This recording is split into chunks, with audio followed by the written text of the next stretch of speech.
Our EIA process reviewed how these central irrigation systems, what we did basically is we did 2 basin level EIAs, one for the Nistru and one for the Pruitt. Recognizing, of course, these are also shared resources. The Nistru is shared with the Ukraine, the Pruitt is shared with Romania. What we did in terms of the EIA itself is we apply the IPC models to water availability, projected out over the next 40 years for Moldova. Based on our estimates coming out of those models, even with just the 16 systems that were being contemplated by our project itself, during drought years, the Pruitt would have a deficit of about 22% of water needs. The Nistru would have a deficit of about 18%. Now, we were working with our implementing entity, which is Apple Moldova, which is a Soviet-era water management unit that was eventually folded into the Ministry of Environment. Based on their experience, based on their thinking coming out of that, based on their mental map of the 1980s, this kind of information wasn't well received. For them, their strategic plan for agriculture was to return to the glory days of the 1980s when the Soviet Union was still working and still irrigating close to 500,000 hectares of water, of agriculture. And so the ESIA became a point of negotiation, became a point of dialogue. They attacked us on our assumptions. And they said that our using of 75 percentile on an average year of water as a threshold for drought was unreasonable. They said that they questioned which years we had chosen to use for the average, 2007, 2008. One year was a drought, one year was a flood, but we had kind of smoothed that by using a range of years. They raised questions on the fact that we held as a constant ecosystem services, making sure there was enough water available for the wetlands themselves. They questioned the fact that we had also held as a constant domestic water needs and industrial water needs, recognizing, of course, that humans do adapt, and humans will respond to a drought by recognizing the scarcity and acting accordingly. The one good thing that came out of this is, as I was saying, kind of the dialogue that was actually generated with the Ministry of the Environment. The Ministry of the Environment actually shared our concern, but being one of the, well, it is the lowest funded Ministry of the Environment, all the European countries, Moldova being the poorest country in the European countries.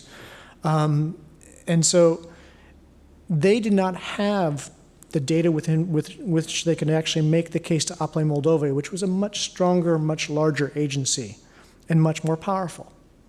And so it created an opportunity to actually discuss, well, even if you disagree with their assumptions, shouldn't you do something about this? What should be our response?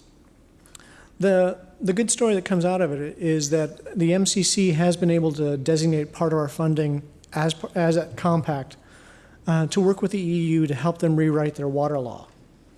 It is being based on the European Water Framework Directive, and it is basically building in place best practices coming out of integrated water resource management.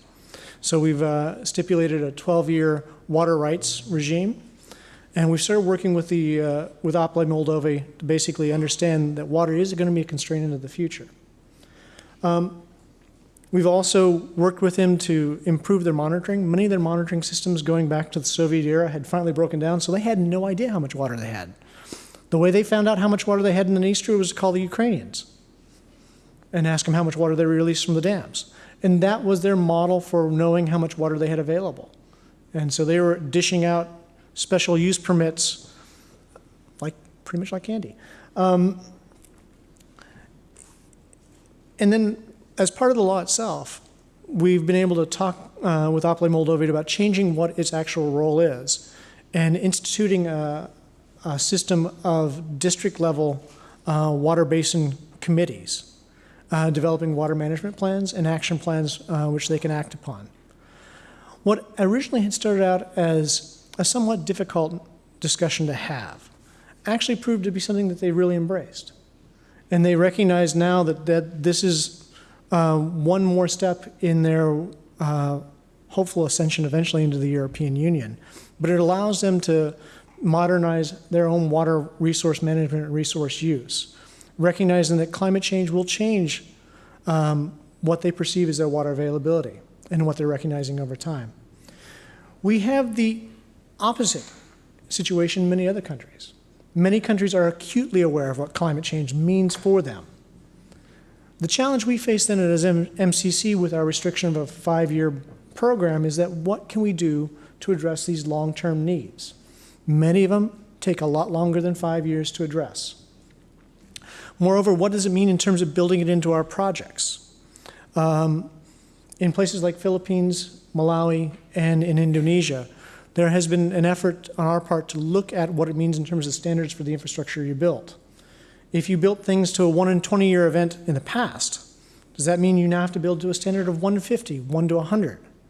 Many times the climate models don't enable us to make a clear distinction as to does this merit the additional cost? Because it does involve trade-offs. If you build things to a better standard, to a higher standard, that means that you are having to reduce the reach and the scope of the project itself.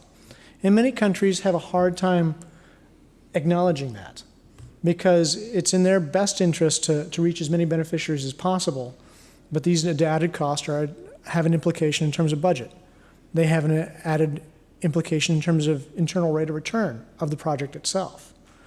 And so it has forced us both internally and with our partner countries themselves to open a dialogue on what is a reasonable response to the threat of climate in extreme events. What does it mean to adapt to and increase resilience to climate in an infrastructure project in a place like the Philippines, which is subject to typhoons? I'm sure we can probably talk to a lot of other issues, but I'd kind of want to leave it there so we actually have a little bit of time for, actually, I'm fine. Okay. Willing to take any questions if you have any. Great, thanks, Ben. Well, again, we can do 1 or 2 specific questions for Ben, and then we'll again open it up to any of the speakers. So yeah, please come up to one of the mics. Hi, I'm John Furlow with USAID, and you said that you were turning a, I guess, a methane leakage project, I don't remember which country, trying to look at entering into CDM with that.